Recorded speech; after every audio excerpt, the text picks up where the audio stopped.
muchos espacios, pero evidentemente es tan dinámico el tema de la economía, es tan dinámico el tema de la macroeconomía y de la parte financiera, de las finanzas públicas, que realmente cada vez que lo vamos haciendo es increíble cómo nos quedamos cortos y pasa un mes y ya la evaluación puede transformarse de maneras increíbles. Voy a compartir una presentación y vamos a hacer en modalidad compartir. Ok, me indican si todos la pueden ver, por favor. Ok. Para nosotros entender realmente qué está sucediendo en este momento, septiembre del 2020, con Bolivia, con la parte económica, el impacto del COVID, el impacto de un proceso electoral sumamente largo y tardío. Primero tenemos que entender cómo llegamos al 2020, porque de ahí se desmembra la situación que nos ha tocado enfrentar lastimosamente. En noviembre del 2019 se da un cambio de gobierno, pero ¿qué sucede? Se da un cambio de gobierno en noviembre del 2019, pero se da un cambio de gobierno y un proceso regular de transición. En otras palabras, yo soy, bueno, me contratan como gerente, voy como gerente con un contrato temporal para ver si me quedo o no de gerente, y sucede que el anterior gerente y parte de su comitiva con la que trabajaba ya no está. Entonces era muy desafiante a finales del 2019 y a comienzos del 2020 entender cuál era la situación real de las instituciones, de las variables macroeconómicas y de la situación general. Sobre todo, manejando el contexto de que por un periodo largo de tiempo anterior, en la gestión del anterior gobierno en Bolivia, no nos caracterizamos, o bueno, el gobierno que estuvo en gestión no se caracterizó por transparentar la información de manera completa y clara. Y muchas veces solo transparentaban los datos, pero no los mecanismos de cálculo. Entonces, ahí empezamos a ver qué realmente era lo que se decía que teníamos. Se decía que Bolivia tenía 14 TCFs de gas. TCFs es una manera de medir trillones de pies cúbicos de gas. Que el crecimiento del Producto Interno Bruto había sido entre 4 y 5% al año, un promedio, ¿no? En los últimos años.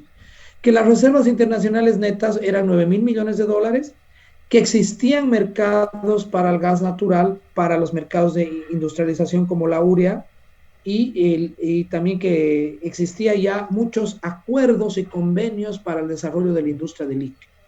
Eso era lo que sabíamos. Lo pongo, pero por favor eso que quiero quede bien claro con paréntesis o con question marks. Ya analizando un poco lo que teníamos hasta el 2018, ¿no? Es información dada por el Instituto Nacional de Estadística y por el Banco Central. Ya teníamos un comportamiento de las variables macroeconómicas históricas, pero no habían sido muy puestas a prueba en su cálculo, y ese era el gran problema y el gran dilema. Pero sí podíamos ver de manera general un histórico entre el 2006 y el 2018, y ahí veíamos que hasta el 2015 la situación, bueno, hasta el 2014 podríamos decir, el crecimiento de las variables relacionadas con el Producto Interno Bruto estaban creciendo.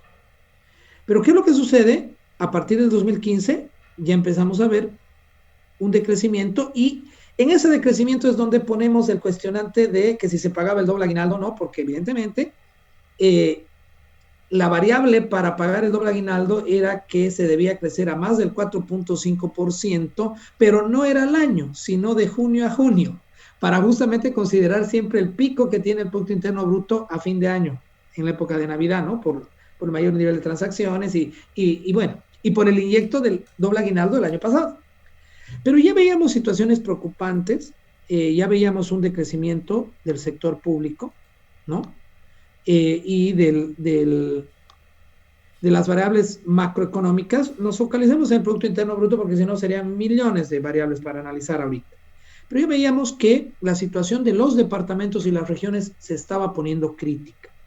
Ya empezaba a decrecer, y por ejemplo, nosotros veíamos que si bien Santa Cruz seguía con los niveles de crecimiento positivos, ya no se tenían los niveles de crecimiento del 2011, 12 y 13. Entonces, ese era un problema. Y una situación que llega a ser muy crítica hasta el 2018 es la situación de Tarija. No sé si la pueden ver. La situación de Tarija empieza desde el 2015 a tornarse negativa. En otras palabras, Tarija ya no crecía, ni siquiera a tasa más lenta. Tarija decrecía hasta el 2018. ¿No? Estas variables las obtuvimos en el 2019. Entonces, bueno, ¿qué estaba pasando? Había una combinación de factores externos, la mayoría, que estaban relacionados con el precio de los hidrocarburos. ¿Me entienden? Y el precio de los productos relacionados a la minería y el precio de los productos de exportación agrícola. Entonces, con esos fenómenos que veíamos, que los precios internacionales habían caído y evidentemente los ingresos del país que coadyuvan al Producto Interno Bruto caían también. Entonces, ¿qué sucedía? Aquí es un factor bien importante. En el caso del gas natural, empezamos a ver o enfrentar un dilema. En inicio, nos hicieron creer o creíamos que el problema con el gas natural era un problema de precios. Y que como los precios internacionales habían subido, bueno, los ingresos del país se habían reducido también, ¿no? Bueno, cuando empezamos a tener conocimiento real de todo lo que estaba sucediendo, empezamos a evidenciar que el problema no era solo el precio, sino eran los volúmenes. Ya no estábamos exportando las capacidades que se exportaba antes, y los países a los que exportábamos, en este caso Brasil y Argentina, tampoco estaban demandando el gas natural que nos demandaban antes. Y esto en un sentido de que calladitos, como se dice, ellos habían estado desarrollando o su propia industria energética, sobre todo en la Argentina, o ya habían empezado a operar plantas de regasificación en varios puertos. El caso del Brasil eran 3 y en la Argentina 1, que gasificaban el gas líquido que llegaba de África y del Medio Oriente. O sea, Bolivia ya empieza a enfrentar en su principal recurso un sustituto, ¿no? O sea, ya teníamos competencia en Brasil y en la Argentina que ni siquiera era gas natural de la región, era gas natural que llegaba de otros lares.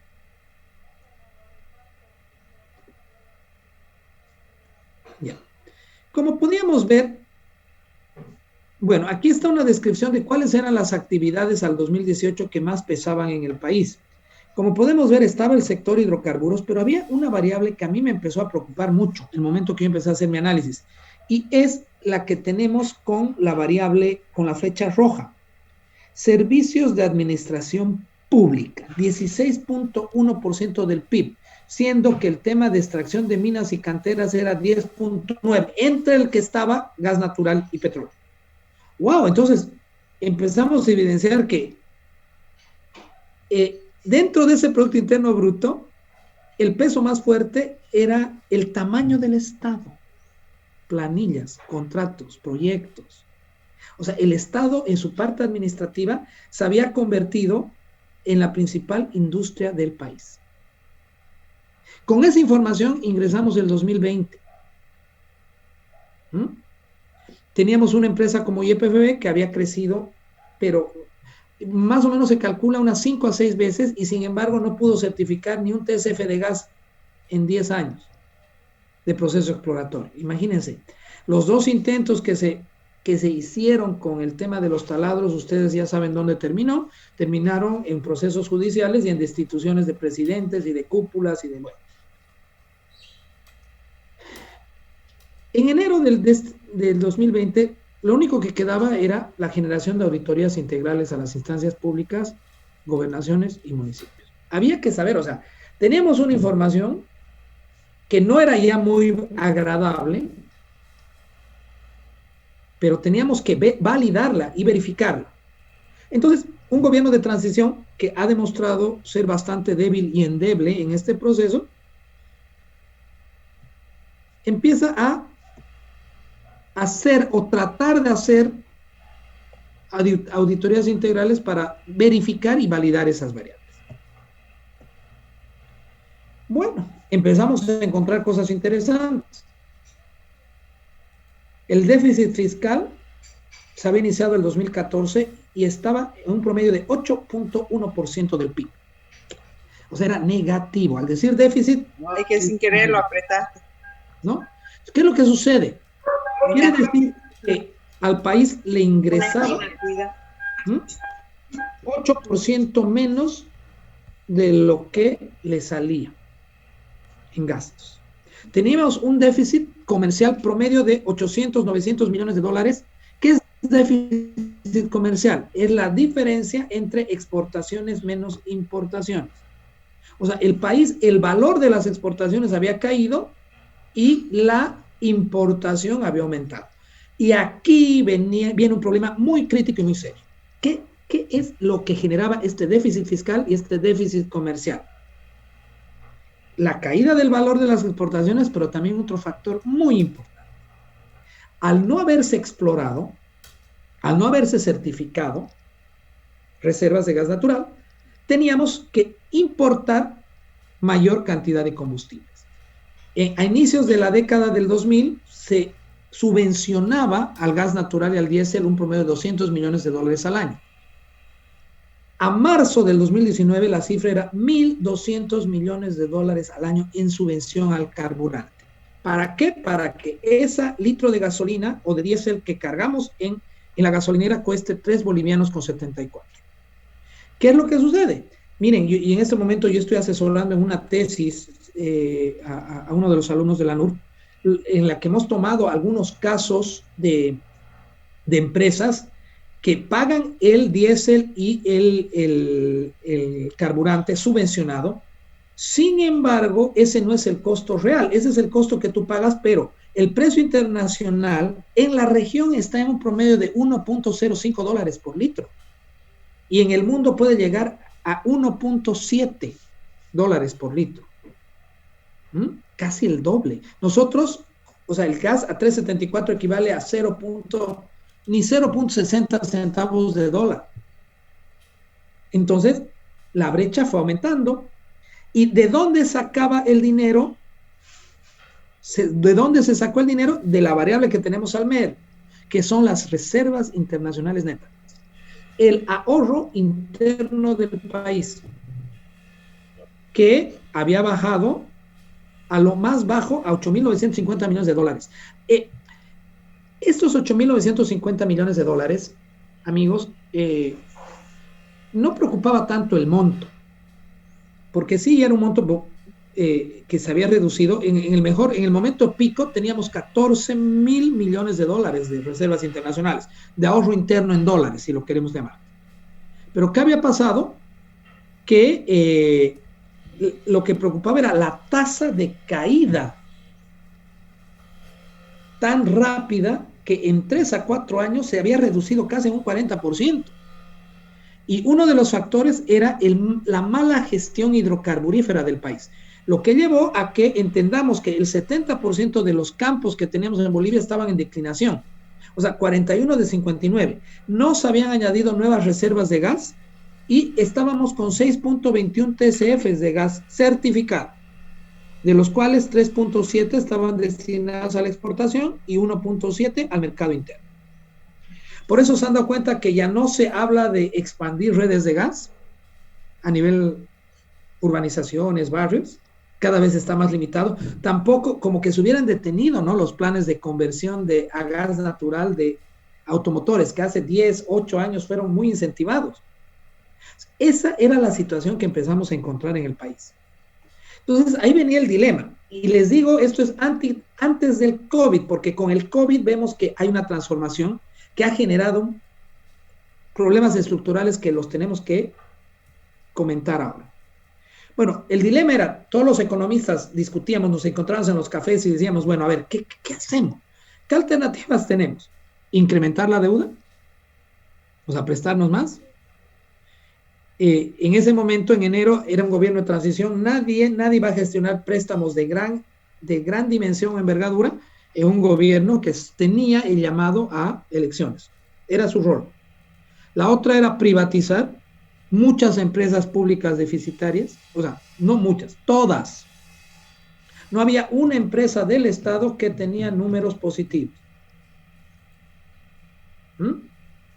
Entonces, pero esta palabra políticamente estaba vetada. O sea, tú hablas de la palabra privatizar y dices, uy, traidor a la patria. Después, otro elemento que teníamos era la posibilidad de devaluar el tipo de cambio para hacer más competitivas nuestras exportaciones. Esa parece que es otra palabra vetada por la sociedad. Pero quiero volver un poco a este gráfico. Para que tú puedas mantener el tipo de cambio fijo, el país necesita 3 meses para solventar las importaciones. Este dato quiero que se lo quede. Las importaciones en el país por mes, privadas y públicas, alcanzan a $1,000 millones al mes.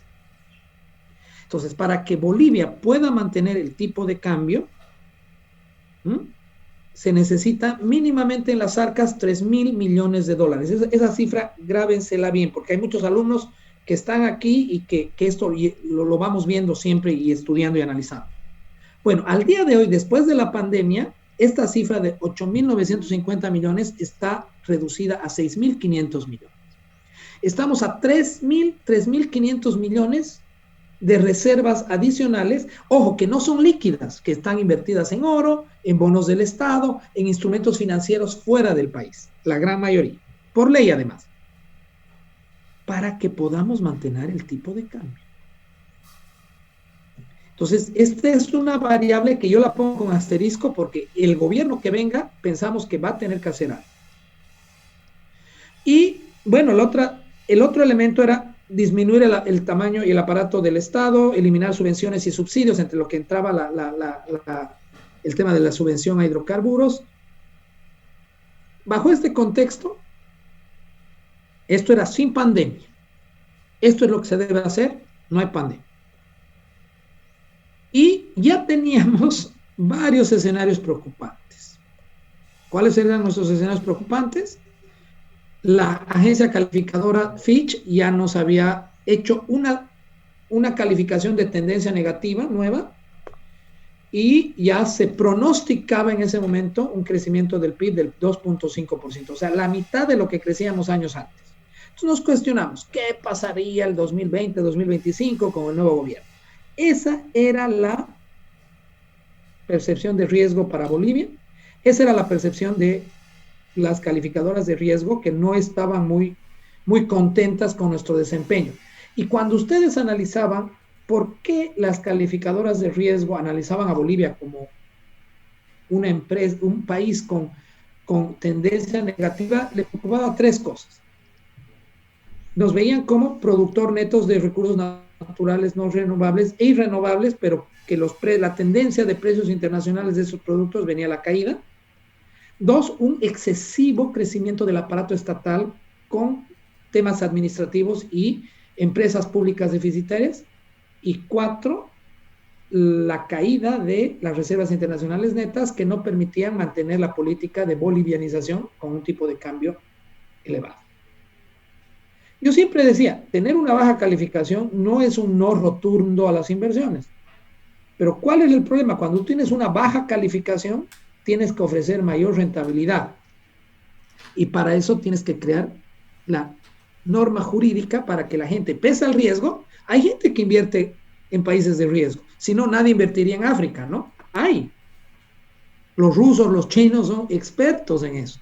Pero tú tienes que dar cierto tipo de facilidades jurídicas y de inversión impositivas. Y otra cosa que preocupaba mucho era que los grandes mega archisectores, exceptuando el agrícola, que no se necesita los niveles de inversión que en la minería y en hidrocarburos, no había capitales bolivianos. O sea, los grandes millonarios bolivianos habían dejado de invertir en la minería y en hidrocarburos nunca pudieron.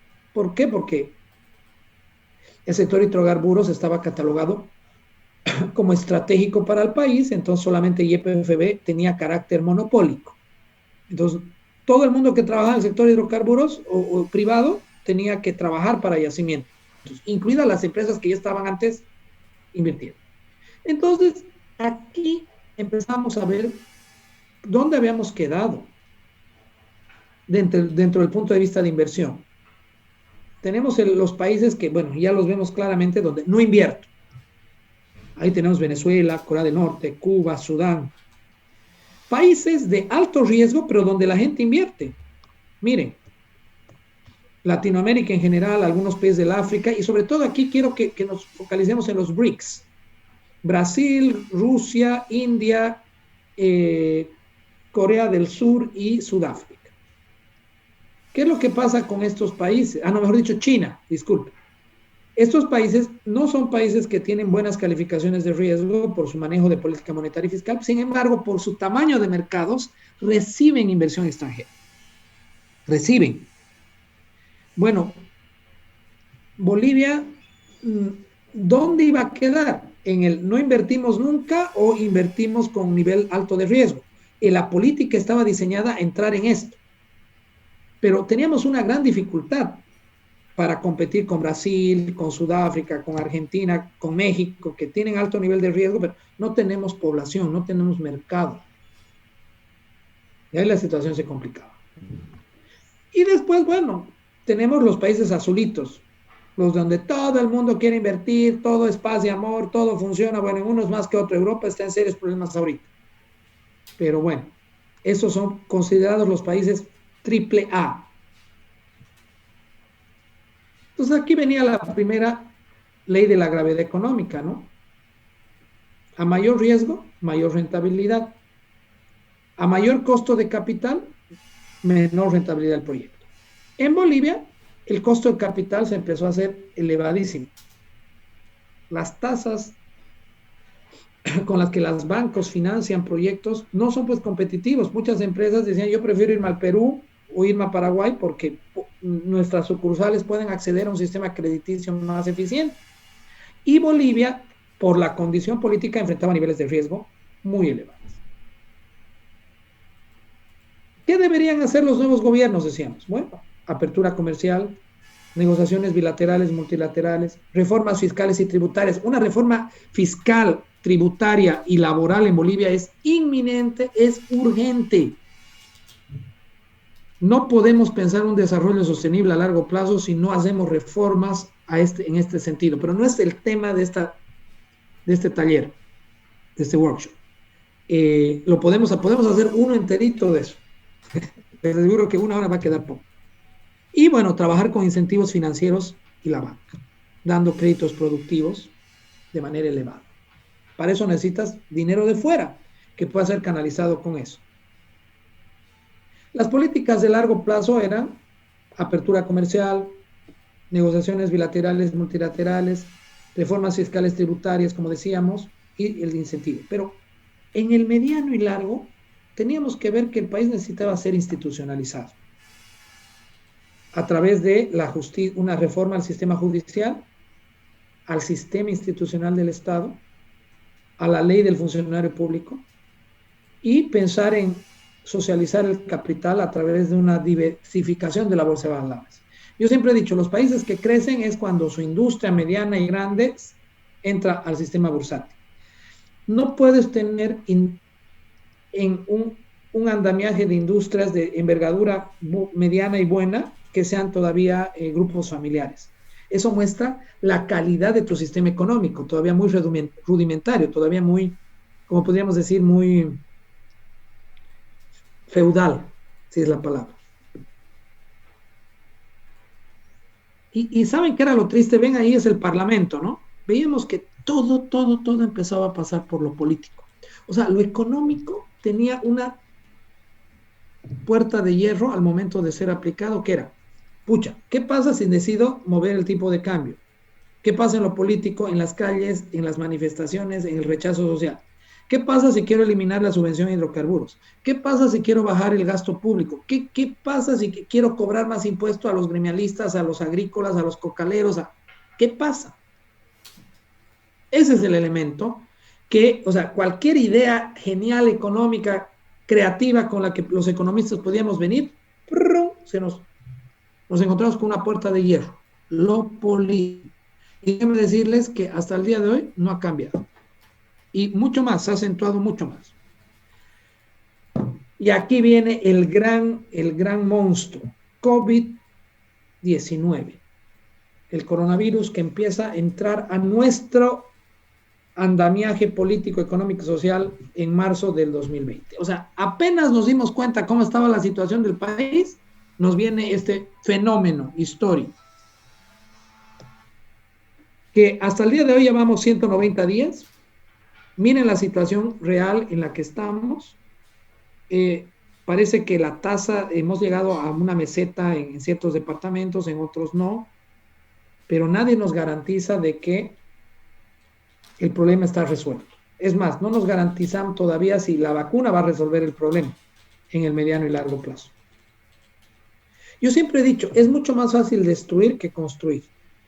Es mucho más fácil destruir una economía que volverla a construir. Les doy un ejemplo. Cuando usted está en un teatro y hay una persona en la tarima y tú estás abajo, cuando tú la jalas hacia abajo, por su precio, por su peso físico, ¿no? Por su masa corporal cae inmediatamente, ¿no ves? Ahora, cuando tú estás arriba y hay una persona abajo y la quieres subir, ¿cuesta más? Mucho más. Siempre lo que te cuesta destruir un año, quizás te vuelva a construir 5. Esa es la realidad que enfrentamos y son leyes generales. A 190 días de la pandemia, en distintos niveles de alertas sanitarias, miren los PIB de la región, lo que se estima. Esto lo ha estimado la CEPAL, ¿no? Que es bastante conservadora. Yo quise mostrar esto por no mostrar datos que podrían, que incluso están refrendados por organismos serios como el Banco Mundial, que son un poco más pesimistas. Miren, todos los países de la región crecen de manera negativa, incluido Bolivia. Por ejemplo, el Banco Mundial habla de un menos 6.5 para Bolivia, pero bueno, la CEPAL un menos 5.2. Miren, en el caso de Venezuela, Venezuela, ¿dónde más? ¿No? Ya ha caído un 75% su economía antes de la pandemia. Con esto, ¿dónde quedará? La región no se enfrenta, no está en su mejor momento. Bueno, el mundo en sí, pero hay economías que tienen mucho mayor robustez para enfrentar las crisis. Es como que, no sé, pues, vayas al invierno de Canadá sin chamarra, ¿no? Hay gente que históricamente tendrá las chamarras guardadas, pero las tiene. Tiene los guantes, tiene el gorro. Tú llegas al invierno canadiense y no tienes nada. Y no tienes ni plata para comprarlo. Ese es el elemento.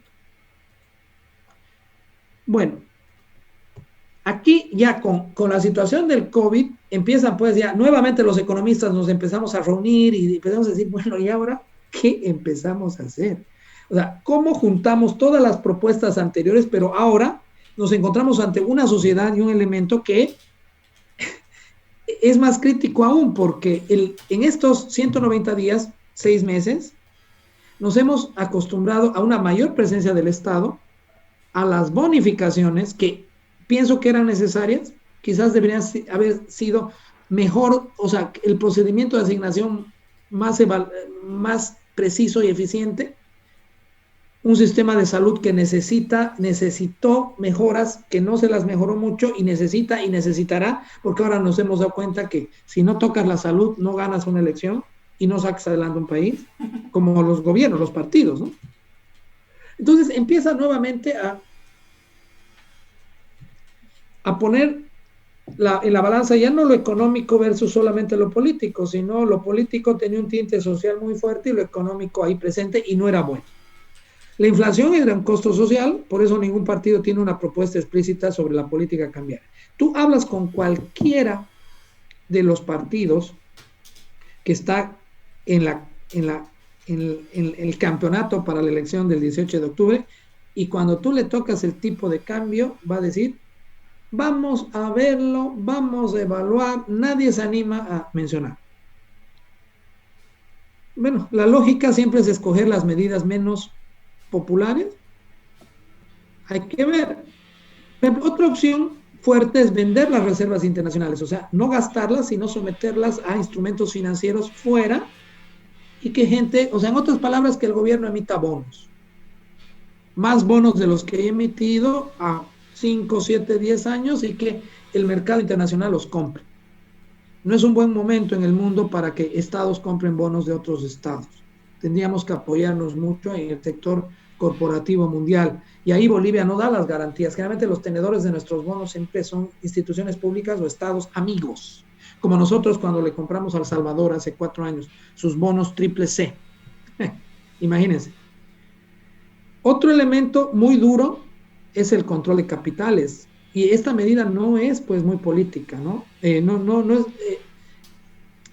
reducción del límite de la inversión en el exterior para entidades financieras, o sea, obligar a que los bancos traten de no sacar su dinero fuera del país a invertir en otras instancias financieras, o sea, los bancos bolivianos hablo, pero tendrían que invertirlos aquí, repatriar el dinero y posiblemente no puedan pues ofrecer la rentabilidad a los ahorristas que ya de por sí eran bajas, o sea, bajarlas aún más. Esto ha hecho la Argentina y esto es catastrófico, hemos visto que no funciona. Reducción del límite de inversión al exterior para los nuevos fondos de inversión abiertos y cerrados de un 25 a un 5%. O sea, básicamente nadie puede sacar su plata. En otras palabras, el acceso a dólares de manera restringida y limitada. Ilimitada, ¿no? No ilimitada, sino ilimitada. O sea, que la gente, como en la Argentina, solamente tú puedes disponer de $300 al mes, creo, en dólares. O sea que quieren implantar un cepo, ¿no? O algo parecido a eso. No, esto es las ideas de propuestas. O sea, yo estoy analizando, esta es la crisis, ¿qué medidas económicas en la teoría podrían aplicarse? Ahora tenemos que ver la factibilidad social y política, porque si ustedes me preguntan a mí, ¿es sostenible mantener la gasolina a 3 bolivianos con 74 centavos? No lo es, pero a ver, salí con esa propuesta. El país incendia. ¿Saben cuánto es el tipo de cambio real en Bolivia? No el fijo, estaría cerca a 10 bolivianos por dólar. Bueno, ¿los queremos seguir manteniendo de esa manera? O sea, estas son opciones, por eso lo pongo como opción. Ahora, que no nos guste es otra cosa. A mí muchas cosas no me gustan. Ir donde el dentista, hoy en la mañana me han hecho un tratamiento de conductos, no me ha gustado. ¿Era necesario que vaya? Sí. Ahorita miren, estoy hablando medio chueco. Más bien he logrado hablar. Otra opción es el aumento de las tasas de interés, fomentar la entrada de capitales, pero con el costo de restringir la política monetaria. O sea, esa es una opción contraria a la bolivianización, que significaría dolarización. ¿Quién se anima a entrar en una campaña política y decir, hay que dolarizar Bolivia? Cuando el chip de la bolivianización está en una gran parte de los bolivianos. ¿Qué pasa con la dolarización? Te vuelves menos competitivo en la exportación, te vuelves un país más caro. ¿Qué? ¿Cierto? ¿No? Otra opción, ay Dios mío, las barreras comerciales. Restringir importaciones para que la gente no haya fuga de capitales, porque para cuando tú importas necesitas sacar dólares y aumentar las exportaciones. O sea, empezar a ver qué más podemos exportar y cómo. O sea, mejorar la balanza comercial. ¿Cuán factible es esto? Aunque la pandemia sí ha ayudado. En un inicio, los 3 a 4 primeros meses, hubo una reducción en las importaciones por el cierre de fronteras y porque la verdad la gente al recluirse en sus casas empezó a consumir menos. Entonces, aquí vienen dos elementos. ¿Cuán lista está Bolivia para ser autosuficiente a nivel hidrocarburos y autosuficiente a nivel alimentario? Nosotros decimos, pero en Santa Cruz hay todo. No, en Santa Cruz hay mucha importación y mucho contrabando. Y el contrabando, chicos, eso es bien importante, de alguna manera es como decir, es la bella y la bestia. Si bien es ilegal y va en desmedro del desarrollo de la industria nacional, se volvió una variable importante de apalancamiento de la inflación. Porque tú al dejar que entre el contrabando, llenas el mercado de productos que tienen que competir entre ellos y el precio no se dispara tanto. Pero ¿a quién perjudica? A la industria nacional. Entonces, esta medida, ¿cuán factible es?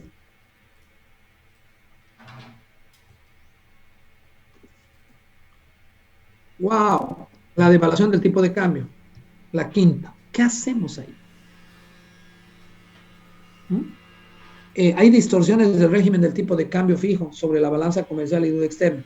Al día de hoy no sabemos realmente si nuestra balanza comercial es real o no, porque estamos trabajando sobre un tipo de cambio fijo. Entonces ahí viene el dilema también. ¿Qué hacemos? ¿Hacemos políticas de shock o gradual?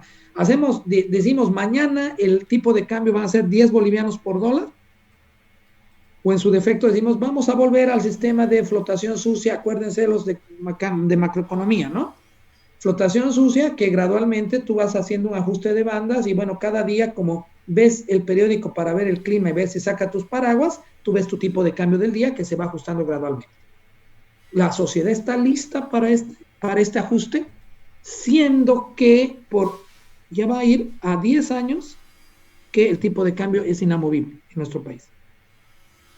Ahora, en época de pandemia no es recomendable devaluar, porque la sociedad pierde poder adquisitivo y ya tienes una sociedad empobrecida. La has limitado en su capacidad de generación económica casi por 6 meses. Mi análisis. Las medidas menos impopulares ya se han tomado.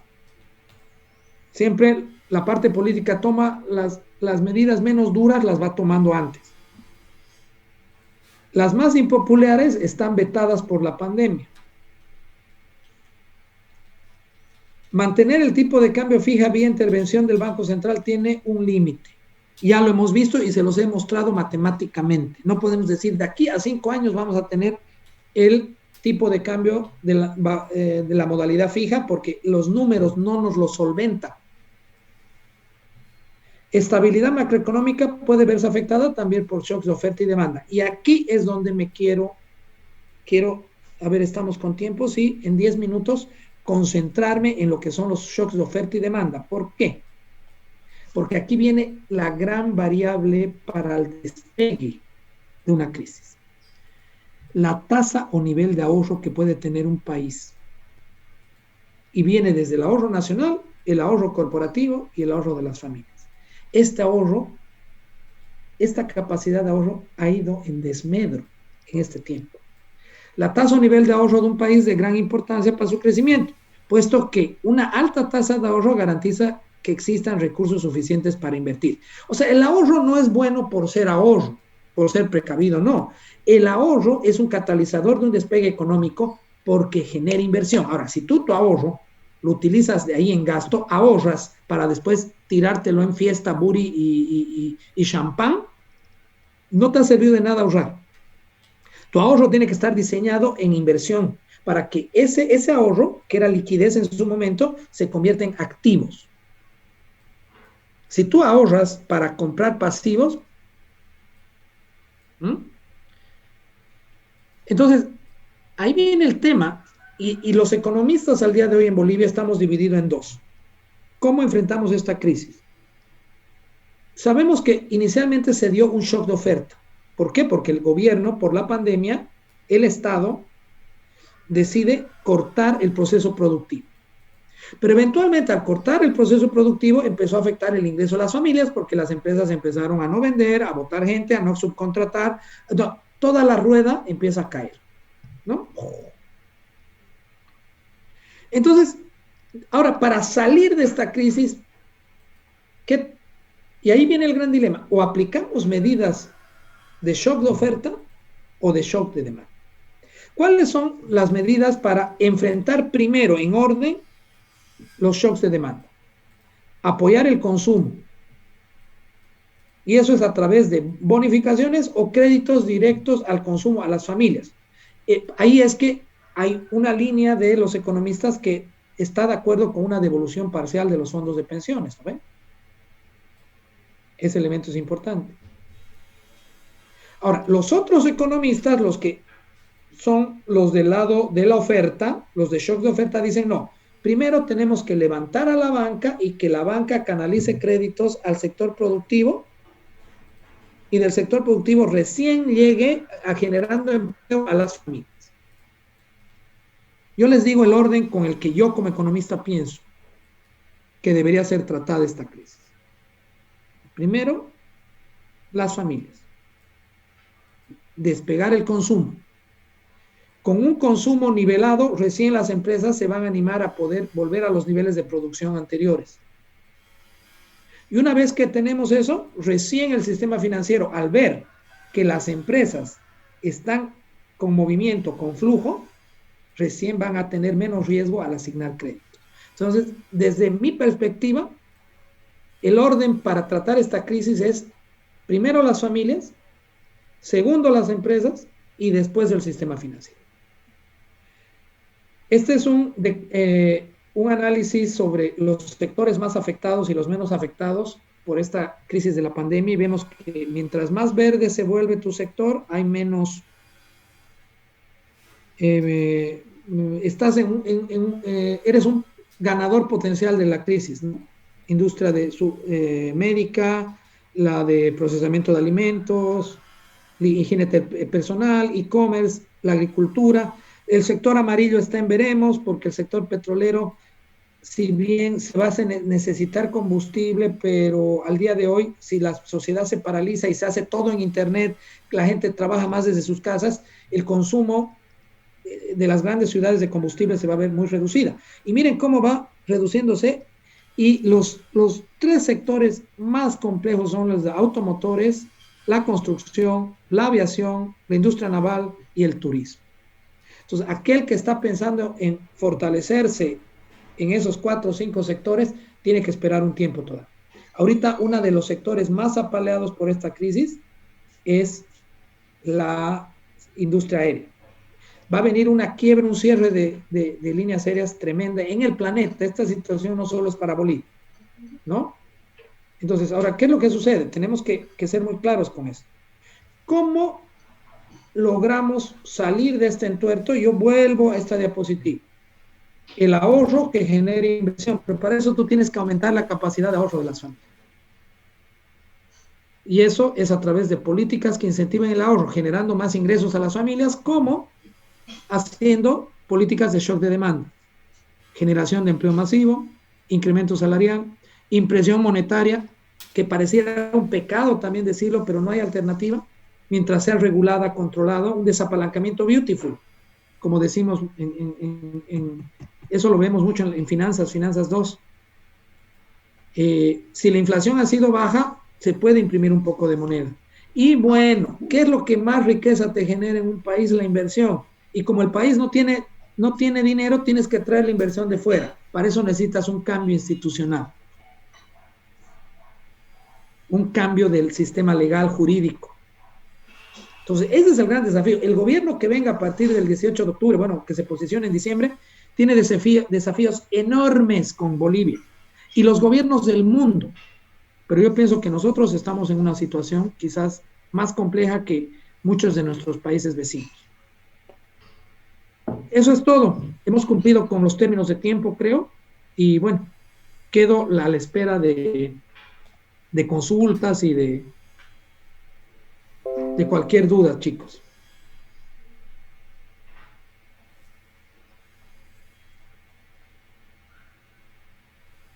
Gracias, Mauricio. Vanessa. Muchísimas gracias por tu presentación. Realmente un lujo poder escuchar tu experiencia y, bueno, concientizarnos un poquito de lo que está pasando en el país y realmente tomar esto en serio, ¿no? Te leo un par de preguntas que han podido hacer. Para poder cambiar el tipo de cambio, ¿se puede aplicar el tipo de cambio flotante o no es factible? Hay que diferenciar. Hay 3 modalidades de tipo de cambio.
Los escucho, ¿no? ¿Quieren o están esperando un poco que se conecten allá? Y si nos pueden escribir las preguntas vía chat, por favor.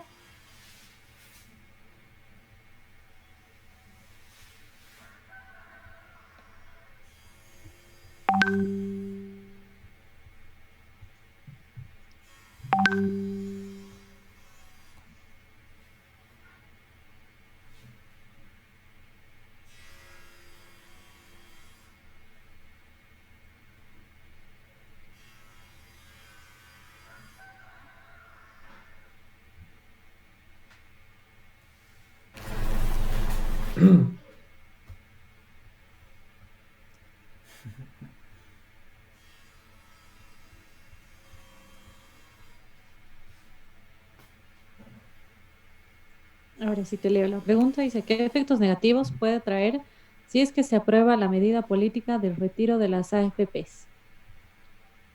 Hay que ver, ¿no? Yo, por ejemplo, soy de la línea de que quizás haya que devolver, no una devolución así exagerada, ¿no?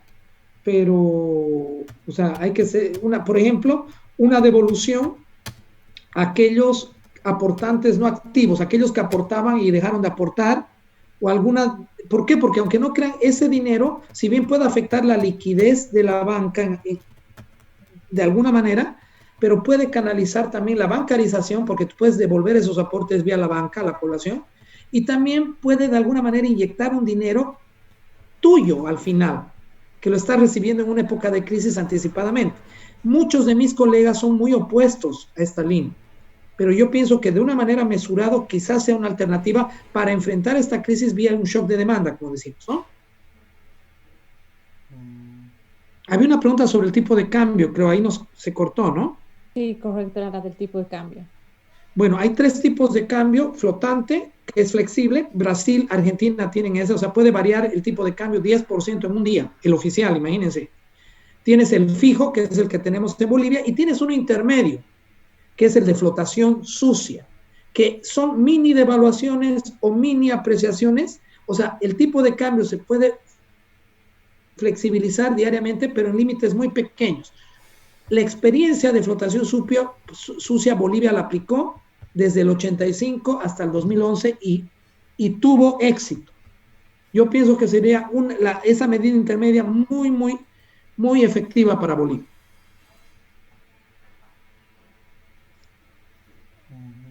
Tenemos otra pregunta. ¿Qué ventajas y desventajas tiene mantener el tipo de cambio como estuvo en los últimos años?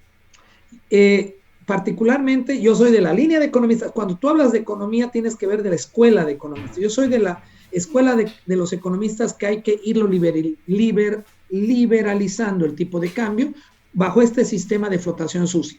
Hoy día está a 6.85, mañana 6.86, vuelve a 6.84, a 6.83, a 6.82, paulatinamente. ¿Por qué? Porque necesitamos incentivar la cadena exportadora, y al día de hoy los productos bolivianos no son competitivos por este factor.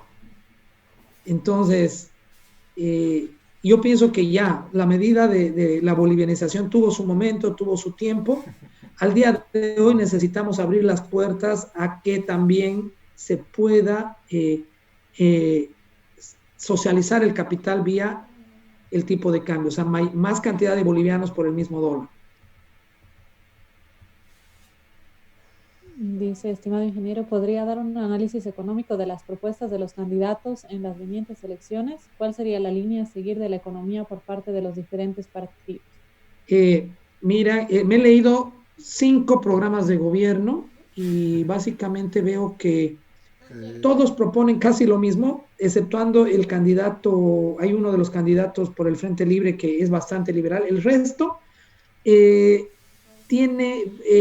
son, como se dice, muy de economía fiscal. El Estado, no disminuyen el tamaño del Estado, no tocan el tema del tipo de cambio, no tocan el tema del incentivo de subvención a los hidrocarburos.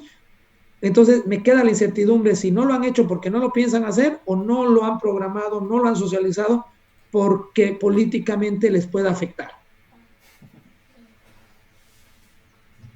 La siguiente dice, ¿qué tipo de impacto generaría en la economía boliviana la propuesta del Libre 21 acerca de la explotación del litio?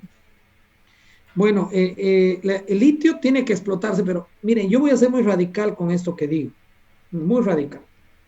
Yo creo que es momento que ya demos un salto al tema de recursos naturales.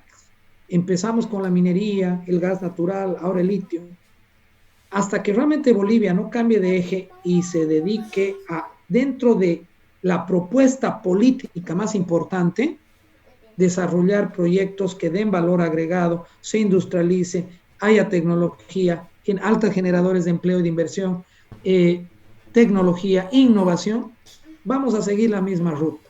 El gas natural, la minería se acabó, el gas natural se está acabando, el litio no va a durar mucho. Nosotros cuando decimos se descubrió algún recurso natural, nos viene una alegría, una sonrisa en nuestro rostro. Desde mi punto de vista, todo lo contrario. Yo, mientras más riqueza y recursos naturales descubrimos, más me entristece.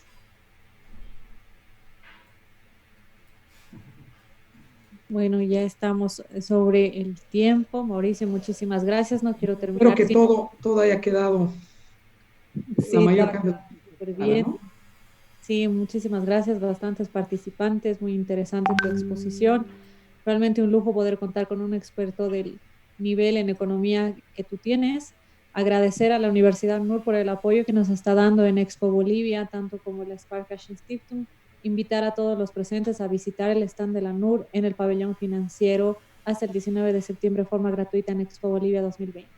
Muchísimas gracias. Un saludo a todos y bueno, éxitos con las demás exposiciones. Hasta luego. Hasta luego.